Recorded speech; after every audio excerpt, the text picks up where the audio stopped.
Guys, today I'm showing the example with OBS software, but you can apply this method to uninstall any unwanted apps that makes trouble to your daily life. Okay, start menu, then write OBS, then uninstall it.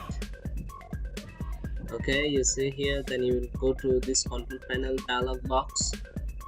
From here you can uninstall all the programs that you don't want. Okay, we will search for the OBS Studio. Here we found it, then we go for this box and click on it, uninstall. Then it will be automatically selected, but I will also select the user settings here, tick mark, then uninstall it again. Okay, then it will be all done.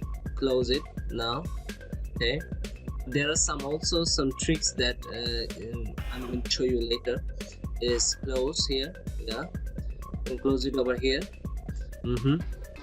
Sometimes you have the icon in the desktop menu, so what you can do is go to the that icon and right click on it and delete it. That's it. And another thing is you have to go to the C files, program C files.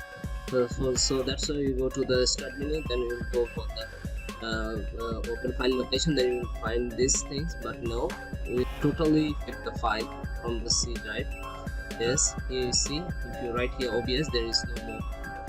Okay, then you see once again, no, you can download it from here again if you write OBS. Yeah, see here, download button over here. Okay, that's it guys. If you like my video, hit the like button.